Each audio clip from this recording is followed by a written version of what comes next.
Salve, salve, senhoras e senhores, beguns e bem boas deste Brasil dantes, muito mais varonil. E hoje não vai ter degustação de nenhuma nova boa e barata, vai ter realmente um bate-papo, né, regado pelo meu indefectível chopp Ribeirão, ainda a R$ 3,19 nas lojas de conveniência Ceval. E é o seguinte, meu amigo, a internet, sobretudo as redes sociais, elas têm se prestado, já faz muito tempo, a altares individuais.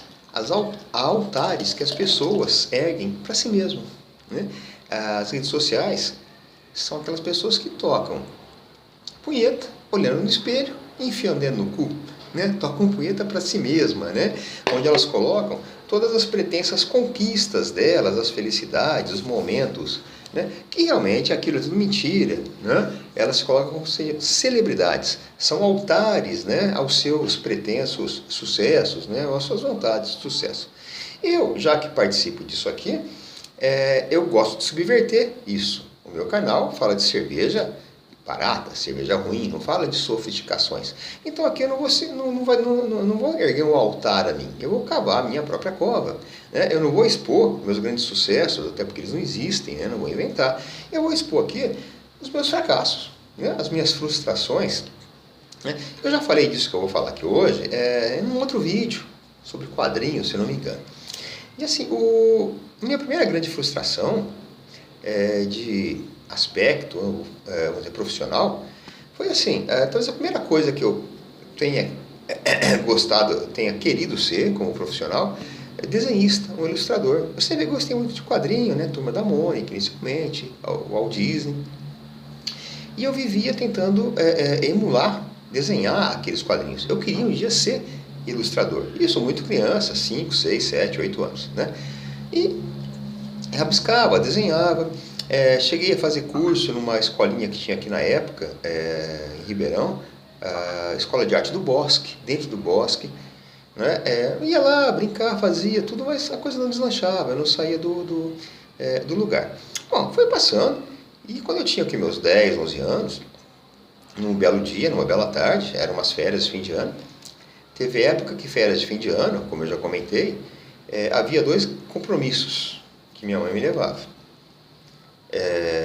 O dentista, uma vez por ano pelo menos, e, no meu caso, o neurologista, fazer um eletro na cabeça. Eles queriam achar o que tinha de errado comigo. Acharam até hoje? Não. Significa que não tem nada de errado? Absolutamente também não. Só não acharam. Tem coisas que você não consegue detectar, não é? E numa saída do neurologista, eu ainda com uma pasta tudo branca na cabeça, né, que punha os eletrodos, aquela coisa toda assim. Na rua São José, o Dr. Décio Mega, morreu há muito tempo, acho que ele tem um filho, não sei se é da mesma área. E passando por uma banca, eu vi lá uma revista em quadrinhos, a número 3, do Namor, da editora Bloch, Adolfo Bloch. E eu falei, porra, pensei, mãe, me compra essa merda. Não falei merda, porque senão eu tomava um tapão naquela época, né? Mãe, compra esse negocinho pra mim. Eu nunca tinha lido nada de herói. Tinha assim, aqueles desenhos que havia aqueles desenhos inanimados, né? Do Capitão América, do Hulk. Mas eu acho que revista de herói mesmo, eu nunca tinha pego nenhuma, nunca tinha pegado nenhuma na mão. Minha mãe comprou, e na capa tinha lá o Namor. Aquela pose clássica, o tridentão, os negócios ao fundo. Eu falei, puta que pariu, eu quero desenhar desse jeito. Mal sabia eu, meus amigos, que aquele autor da capa e do interior do gibi era ninguém mais, ninguém menos que o mestre John Buscema. John Buscema, um cara clássico, né, com formação acadêmica. E eu só queria desenhar como John Buscema, mais nada na minha vida. E daí pra frente eu comecei a tentar desenhar uns heróis, fiz mais alguns cursos, né? E a coisa foi indo. E já quando jovem adulto, já pagando do meu bolso e tudo, fiz ainda uns 3 cursos numa escola aqui em Ribeirão, chamada Bauhaus. Essa escola ainda existe, mas já é uma segunda versão dela, né? Hoje é uma coisa mais empresarial, mas enfim, na época que eu fiz, era pequena, era uma coisa familiar, era um casal de 2 moças, né? Era uma coisa de que eu gosto mais. Então eu fiz alguns cursos, mas a coisa não andava. Igual inglês para mim. Inglês também, comecei a fazer curso de inglês, mas eu não saio do verbo to be.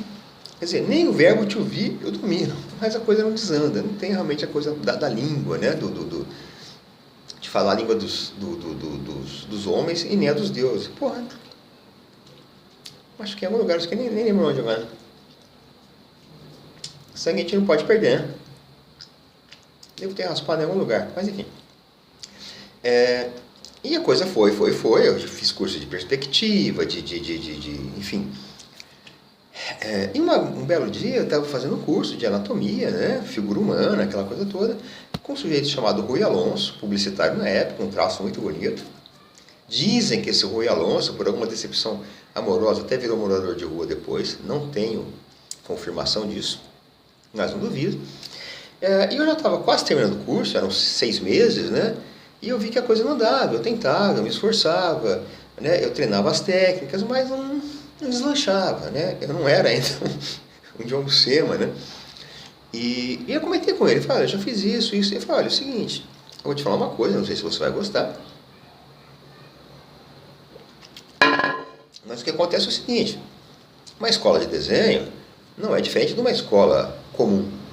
Você entra na escola, a tua professora vai te ensinar as letras, o alfabeto, as sílabas, vai ensinar você a formar as palavras, as frases, os períodos, vai te falar das classes gramaticais, da pontuação, etc. Ela vai te ensinar a escrever. Agora, daí a você ser um grande escritor, é por tua conta. E aí, meu amigo, a ficha caiu, dolorosamente, mas de forma necessária. Né? Quando você se desilude, às vezes não é uma coisa ruim, porque a ilusão é algo que não existe. Você vive num estado imaginário.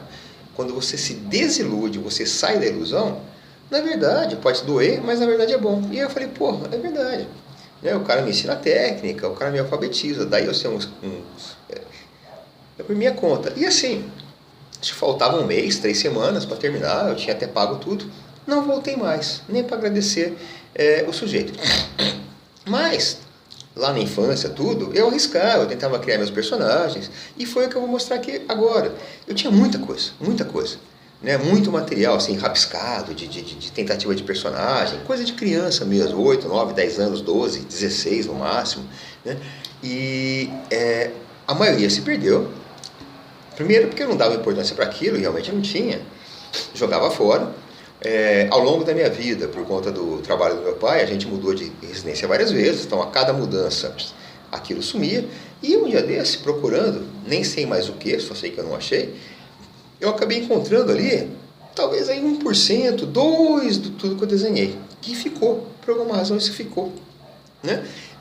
Por preferência minha, não, porque foi ficando. E eu resolvi aqui expor esses meus fracassos, né? Em vez desse altar que as pessoas fazem, eu vou cavar aqui a minha cova. Né? O Caetano Veloso falou uma vez, eu coloquei todos os meus fracassos na parada de sucesso. Né? Não que só que seja sucesso, eu vou colocar meu fracasso em mais um empreendimento de fracasso, né? que é o canal. Então, na verdade, eu estou subvertendo até o Caetano, né? Então, vou mostrar aqui algumas coisas que eu tinha, né? Inicialmente, eu queria, obviamente, produzir super-heróis. Então, vou mostrar aqui, eu tinha até um portfólio de personagens. Deixa eu mostrar aqui. Deixa eu ver se eu vou achar. Eles estavam por aqui, essas desgraças. Não sei onde elas foram parar agora. Não é possível que eu não achei aqui. Estava por aqui agora há pouco. Deixa eu procurar. Não é possível. Estava aqui já nesse momento.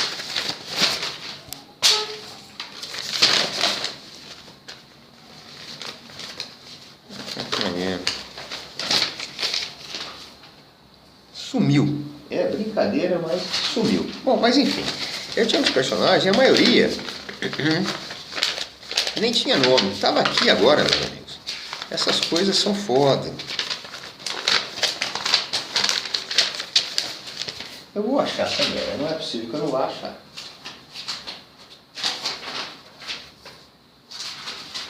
Ah, tá aqui. Tá aqui. Achei. Então tá aqui, ó.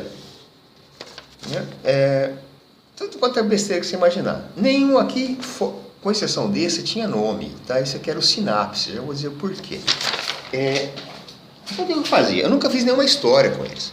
eu pegava e eu ia treinando, eu ia fazendo ensaios para um dia eu ter um portfólio de posições, de cenas para eu poder realmente criar.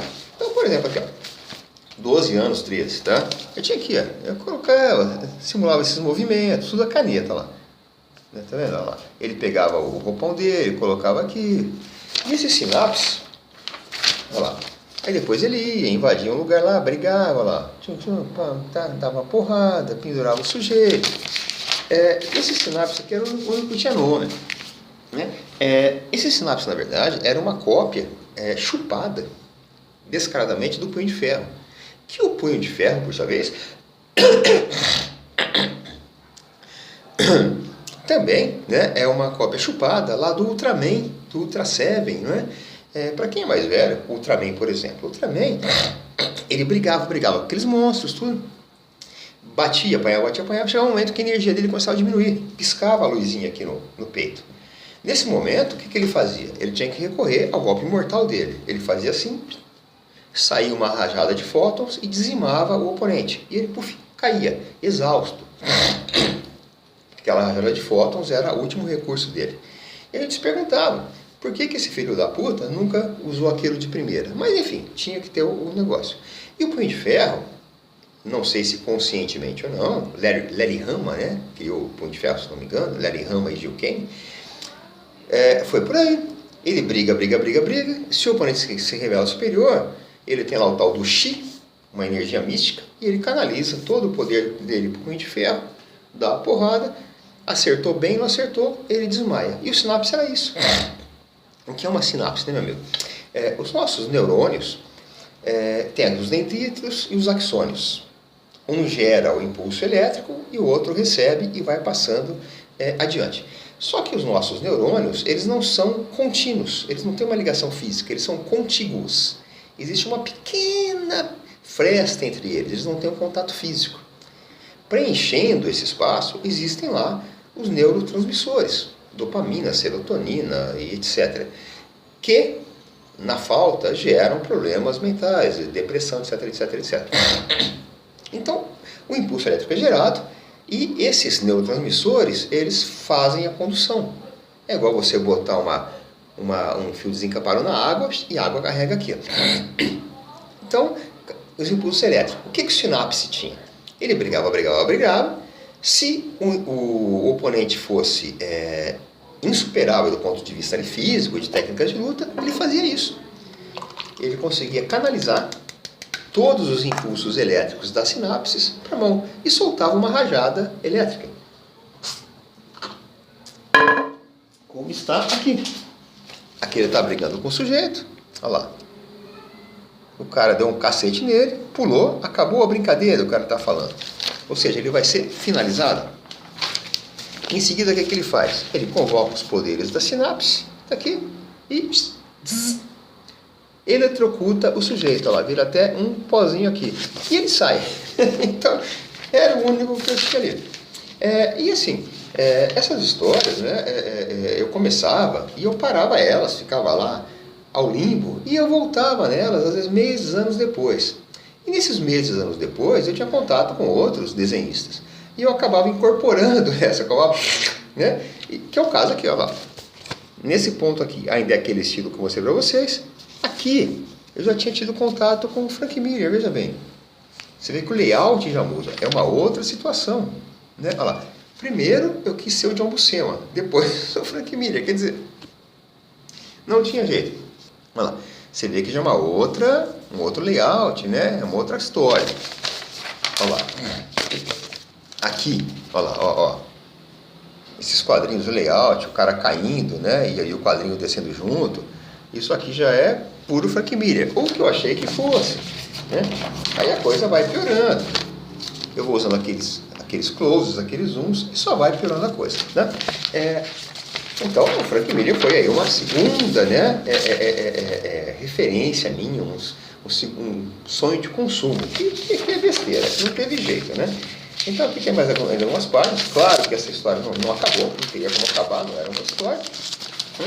Tem um belo dia, eu falei assim, vou criar um personagem diferente. Né? E na época, o que aconteceu? Eu tinha tio casado com a minha tia, isso 80 e pouco já, década de 80, já devia ter uns 16 anos. Ele foi contratado pela Cervejaria Antártica, na época era uma potência aqui em Ribeirão, como promotor. Né? Então o cara ia nos lugares, bares, para promover. E ele é aquele cara que veste a camisa. Né? Veste a camisa de força, na verdade. Né? É aquele cara que, imbuído de um pequeno poder, né? Ou na cabeça dele, ele está imbuído daquele poder, ele veste mesmo assim e vira ali o guardião da empresa. Né? Ele morre pela empresa, que eu acho absurdo. Né? A empresa vai te dar um pé na bunda e fim de papo. E a partir daí, ele não queria que ninguém tomasse nada perto dele que fosse na Antártica. Acho que nem Coca-Cola ele aceitava, tinha que ser Guaraná e não sei o que. Virou um chato realmente de galocha. E um tio meu, o único que não bebe, o mais louco de todos, acabou apelidando ele de o inspetor. E acabou pegando o inspetor, né? Parece que é o inspetor geral, aquele cara assim. E eu resolvi fazer um personagem do inspetor, contando a origem do inspetor, né? Ele é desempregado. Primeiro eu coloquei aqui já todas as descrições dele aqui, ó. Olha lá. Aqui assim. É magro pra cacete. E eu coloquei assim, nome verdadeiro, a cidadania, outras identidades, altura, peso, olhos 4, que ele usa óculos, força, 32,7 quilos, cueca média, né? Grupo que é filiado nenhum, poderes sobre-humanos. Possui incrível capacidade de falar mais besteira de qualquer ser humano já existente, e o extraordinário de onde está aí qualquer encrenca, confusão no raio de 47 km, ele era encrenqueiro mesmo, né? E eu ponho ele aqui, vendo no jornal, já tentando ser bem Frank Miller, né? O anúncio, ele aqui. Aí ele chega lá no lugar, ele é recebido pelo guarda, ele espera pra cacete, os reloginhos mostrando a espera da entrevista. Finalmente ele é entrevistado. Tem o cara passando aqui para ali, para cima e para baixo, como se fosse aquela mami chuchus do Tom Jerry, você não vê a identidade do sujeito. E aí o cara contrata ele, o cara fala, você está contratado. E tem uns termos aqui, porque era um dia quente, né? Até os escritos eram tentativa de imitar o Frank Miller. Estava aqui, ó, sem dúvida, esse é um dia quente. No entanto, ele parece não mais sentir calor, ou qualquer outra sensação. Na verdade, ele não sabe nem no que está pensando, só sabe que está feliz. Talvez as coisas agora comecem a mudar. Quem sabe fiquem até como antes, ou até melhor. Talvez consiga recuperar poderes perdidos. E a coisa vai. E aí, o cara dá a mão para ele, começa amanhã e ele vai embora aqui. Né? Aí tem um outro que não tem necessidade. Daqui, aí no outro dia ele chega. Vai ser registrado lá, tem que ser selado, registrado, carimbado, vai tirar as fotos, fazer o crachá, né, etc, etc, etc. E aqui embaixo já tem o cara mostrando para ele as instalações, explicando ali o funcionamento da fábrica. Num dado momento,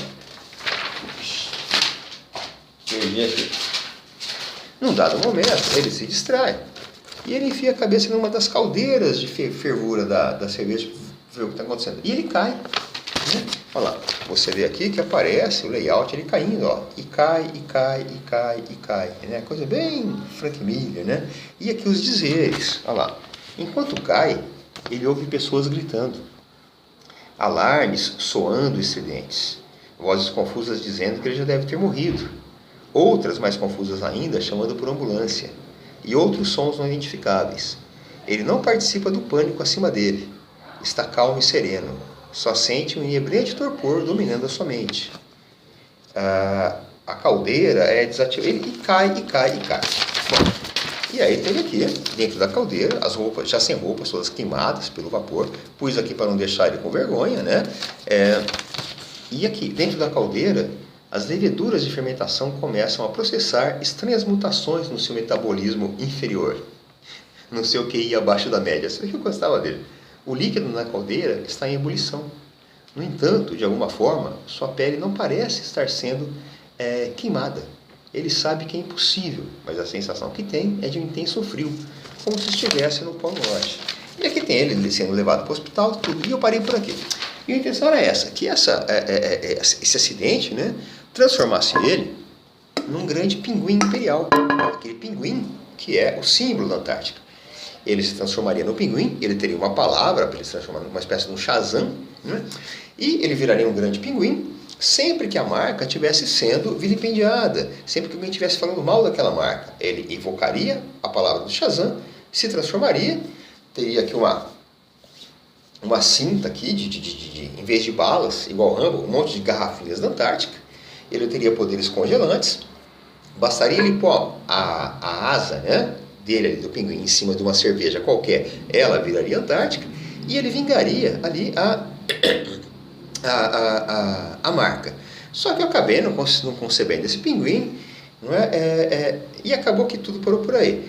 E essa palavra dele, Shazam, né, seria Simanda Gatão. Talvez ache no YouTube. Na época que ele estava lá, tinha um comercial da Antártica, o cara estava lá tomando cerveja, não sei quem que bolou essa desgraça, e aparecia um leão, do nada.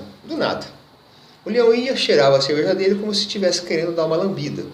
E o cara pegava a cerveja e falava, se manda gatão. E o leão recuava.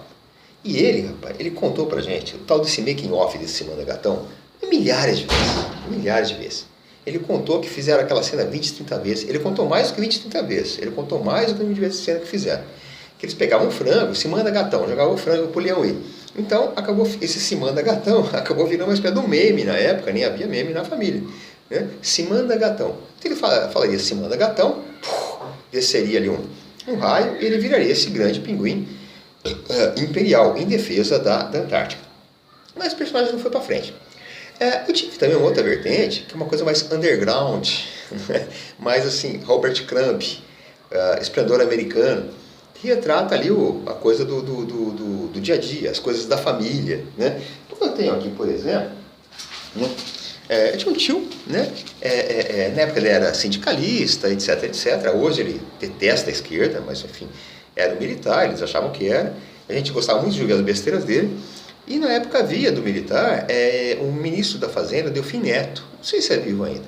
E ele dizia que ele queria fazer um churrasco das costelas do Delfim Neto, decepar, enfiar a cabeça dele numa estaca, chutar a cabeça do Delfim Neto. O bicho era cheguevarista. Então eu tenho aqui, ó, não consegui nunca desenhar a cara dele, tá em branco, então tem aqui ele sonhando, né, um churrascão do Fidel, olha lá, as costelas do Fidel, enfiando a cabeça, e chega um padre.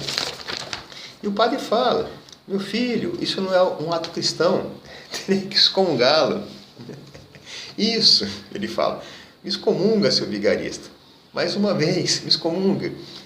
Meu filho, pare com isso em nome do Santo Papa. O Papa é um filho da puta, ele falava, era João II, né? Tem uma casa de campo cheia de mulher, Castelo Gandolfo, tinha né?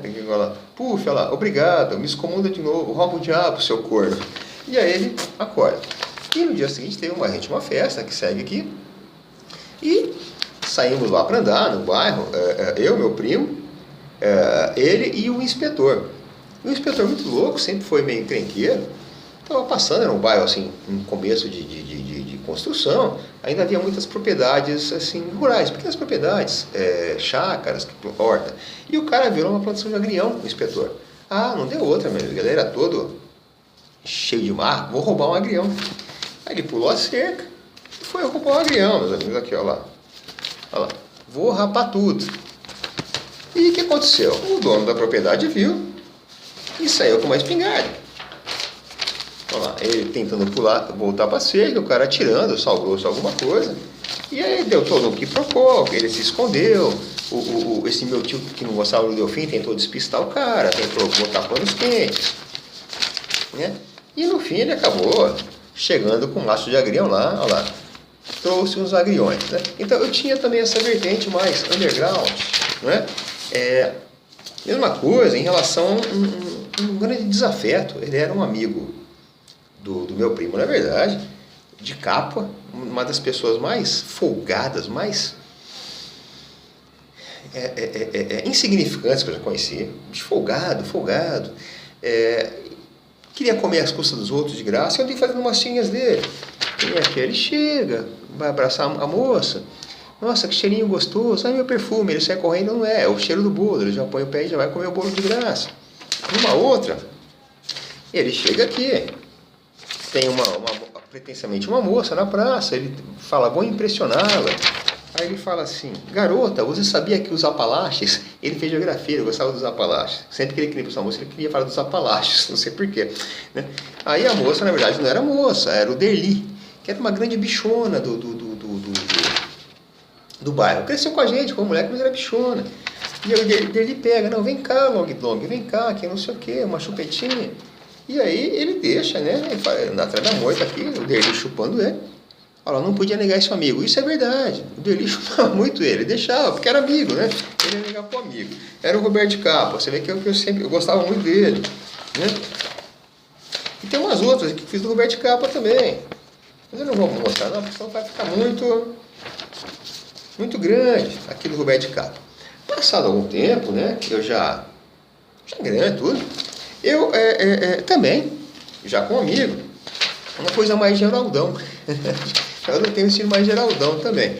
O amigo Margá, não vou dizer o nome, Margá, também era cara assim, não é viado não, mas assim, tão ingênuo, fala tanta besteira que eles parecem viado.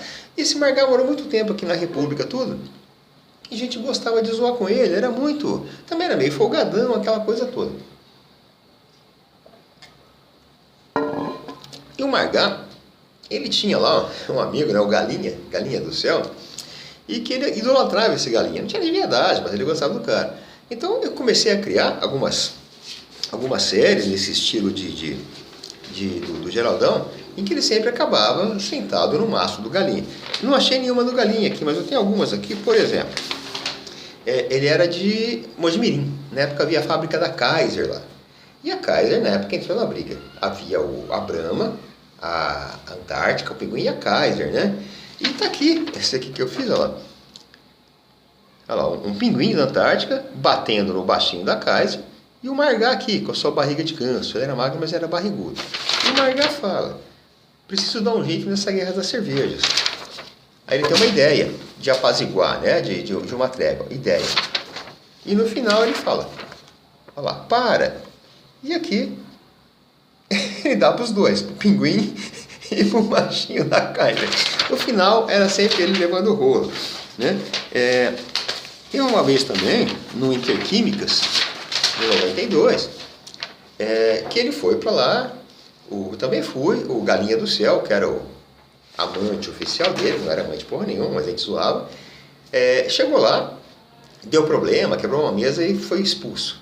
E o Margá ficou sozinho, um frio desgraçado, a gente dormindo em quadra, e havia na época um calouro, que foi apelidado como The Flash, porque o bicho era vermelho, ruivo. E o Margá, ingênuo, não era viado não é ingênuo. Na hora ali ele estava sem cobertor, não levou, e o Flash estava. E eles estavam dormindo em colchonetes próximos. O Margá chegou no Flash, puxou o cobertor e falou, Flash, vamos deixar que o calor dos nossos corpos nos esquentem. E o Flash contou isso. Aí eu fiz isso aqui também, né? Olha lá. O Margá lá, boa, quero o Galinha. Aí vem o Flash. E aí, Margá, o que eu posso fazer para te ajudar? Aí ele fala, bom, já que insiste, dá uma cavucada aí. Aí o Flash, ops, bem que me falaram que ele era uma figura. Aí o Flash vai, dá uma cavucada, deixa a toba do Margá em fogo. Nossa, adorei, esse Flash é rápido mesmo. Tá aqui, argumento de mesmo. Então também eu enveredei, né, por essas coisas. Tem uma outra que eu achei dele aqui ainda também, para encerrar essa merda hoje, que ele vinha pra cá, e ele não comprava nada, ele comia o que tinha, o bicho era folgado mesmo. Então tem uma aqui que ele fala aqui, ó, numa das férias que ele passou aqui, ele foi pra Mogi e voltou. Então tá aqui, ó, no primeiro quadrinho aqui, ele falando assim, ó, visitar os amigos é sempre motivo de festa. É uma boa desculpa para comer na casa dos outros. Deixa eu ver quem é o próximo da lista. Ele estava sempre procurando uma boca livre. Já que o fulano não está com a jeba podre, vou aproveitar para matar a saudade do Colossus, que era um vibrador que havia por lá, ele com o Colossus. Aí, claro que a gente sacaneava ele também, sabia que ele ia comer, punha Gutalax. E no final tem ele aqui, ó. O duro é aguentar o Gutalax no Guaraná. Então, eu enveredei por várias vertentes ali do quadrinho, né? Tentei pro herói, tentei pro... mas enfim, não vingou nenhuma. Mas o que eu queria mostrar hoje era isso, meu amigo. né? Infelizmente perdi muita coisa. Perdi muita coisa. Não grande coisa, mas perdi. Senão eu poderia mostrar mais. Tem outras aqui assim também, né? Hoje realmente não desenho nada, né? Mas eu achei legal mostrar, gostei de mostrar, né? E tudo começou lá com o Walt Disney, a vontade, né? Com a Turma da Mônica, depois com o John Buscema e com o Frank Miller. E o Frank Miller realmente, se eu pudesse escolher alguém para que eu desenhasse assim, a semelhança, seria o Frank Miller, tá? Vale a missão, Frank Miller.